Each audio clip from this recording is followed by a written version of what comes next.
ქალაქ მარნეულში ქობულეთის ქუჩის მიმდებარედ მდინარე ალგეთზე ნაპირსამაგრის სამუშაოები მიმდინარეობს. ვინაიდან აქ არსებული მდინარე ალგეთის მარჯვენა სანაპირო ირეცხებოდა და იწვევდა სანაპირო ფერდობის ჩამოშლას, რაც საფრთხეს უქმნიდა მიმდებარედ საცხოვრებელ სახლებს, ადგილობრივი თვითმმართველობის ინიციატივით აღნიშნული პრობლემის გადასაჭრელად დაიგეგმა ნაპირსამაგრის სამუშაოები.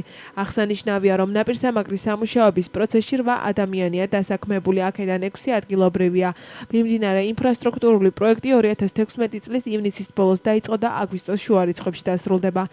აღნიშნული პროექტისთვის მარნეულის მუნიციპალიტეტის ადგილობრივი ბიუჯეტიდან 64,844 ლარია გამოყოფილი. ადრე ეს მდინარე მოსახლეობისთვის ძალიან საშიში იყო, წყალი დიდდებოდა და გვერდზე გადმოდიოდა. ახლა უკვე მიმდინარეობს ნაპირსამაგრის სამუშაოები, რაც ყველა არსებულ პრობლემას მოაგვარებს.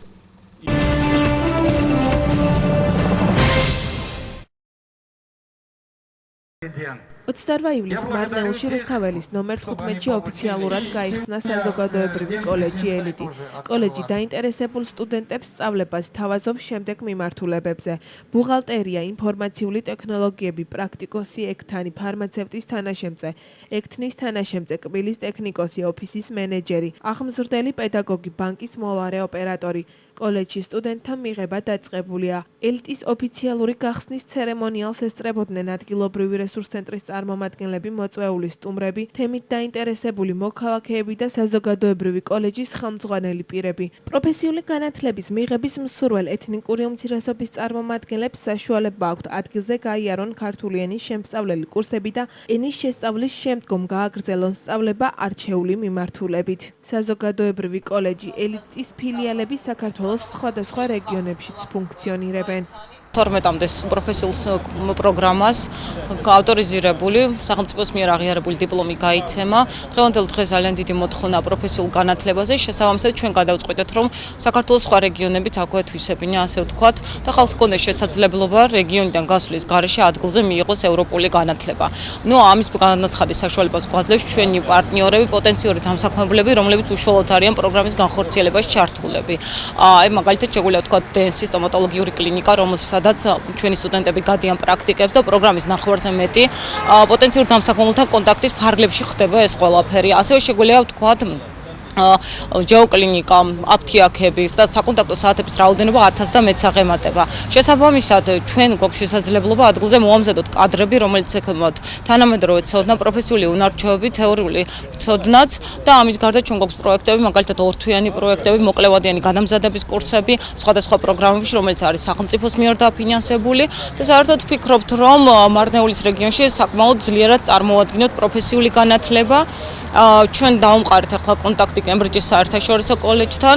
კემბრიჯის საერთაშორისო კოლეჯის პროგრამების განხორციელებასაც ვაპირებთ მარნეულშიც, ქუთაისშიც უკვე დაგეგმილი გვაქვს ეს ღონისძიებები და ნელ-ნელა ვფიქრობთ, რომ იმის და მიხედვით თუ რა მოთხოვნა იქნება და როგორი მოთხოვნა იქნება რეგიონიდან გამომდინარე, ასე განვავითარებთ ამას ყველაფერს. ხარული ვარო დღეს ასეთ საინტერესო პრეზენტაციაზე მომიწვიეს და სტუმარი ვარ. ძალიან საინტერესოა და სასიხარულოა ასეთი წარმატებული კოლეჯის გახსნა. მე ვიცი ეს საზოგადოებრივი კოლეჯი ელიტი ფუნქციონირებს დასავლეთ საქართველოში და არის ძალიან წარმატებული. მე რო გავიგერო ჩვენს რაიონშიც უნდა გახსნილიყო ძალიან გამეხარდა, რადგან ეს ბევრად შეუწყობს ახალგაზრდების პროფესიულ განათლებას ხელს. თანაც მარნეულის რაიონში დაფუძნდება და მე დარწმუნებული ვარ, რომ ძალიან კარგად განვითარდება. ბევრ ახალგაზრდას ექნება საშუალება დაეუფლოს, ასე რომ ვთქვათ, სახლში საინტერესო პროფესიებს. ბევრი პროფესია არის ამ კოლეჯში, როგორც გადავხედე ფაკულტეტების და პროფესიების ჩაბმნათელს და ისეთი სპეციალობებია, კურს დამთავრებულს არასდროს არ გაუჭირდება სამსახურის შოვნა. ასეთი პროფესიული კოლეჯების გახსნა ჩვენი ქვეყნისთვის ძალიან მნიშვნელოვანია. გარდა იმისა, რომ მსგავსი ტიპის კოლეჯები იხსნება, განათლების სამინისტრო ძალიან ბევრ პროგრამას ახორციელებს სწავლების დონის გაუმჯობესებისთვის. დღეს მარნეულში კოლეჯი ელიტის გახსნა ამის ნათელი მაგალითია. კოლეჯ ელიტის კიდევ ერთი ფილიალი გაიხსნა მარნეულში ახალგაზრდებისთვის. ეს კარგი შესაძლებლობაა პროფესიული განათლების მიღებისთვის. ჩვენ კოლეჯში იქნება 9 ფაკულტეტი.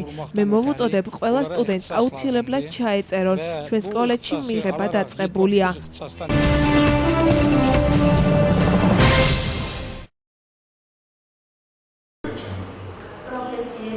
ფონდ ნატახტარმა მარნეულის დემოკრატიული ჩართულობის ცენტრში საინფორმაციო საანგარიშო შეხვედრა გამართა, რომელსაც ადგილობრივი არასამთავრობო ორგანიზაციების, მედიის და თვითმმართველობის ორგანოების წარმომადგენლები დაესწრნენ.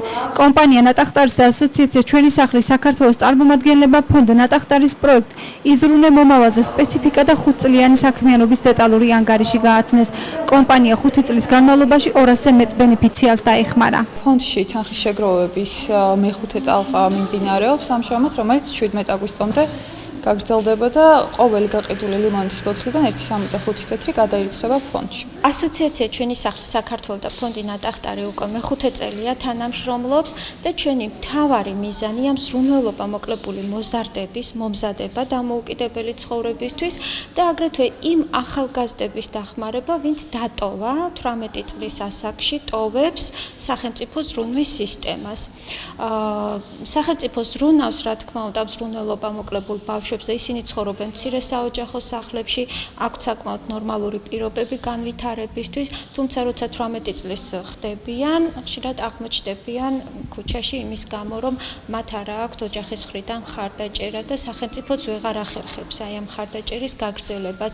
ფონდი ნატახტარი მთავარი მიზანი არის სწორედ მათი დახმარება, რომ მათ შეისწავლონ პროფესია, კონდეთ განათლება, კონდეთ ჭერი, საცხოვრებელი, ის ყველაფერი, რაც აუცილებელია, რომ დაიწყონ დამოუკიდებელი ცხოვრება.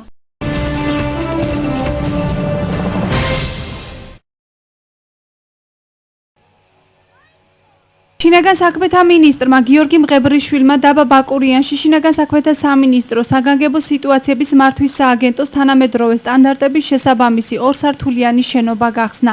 ღონისძიება შინაგან საქმეთა მინისტრის მოადგილე მერაბ მალანია, შინაგან საქმეთა სამინისტრო საგანგებო სიტუაციების მართვის სააგენტოს დირექტორი ზვიად ქაწაშვილი, სამცხე-ჯავახეთის სახელმწიფო რწმუნებული და დაბა ბაკურიანის მუნიციპალიტეტის წარმომადგენლები დაესწრნენ.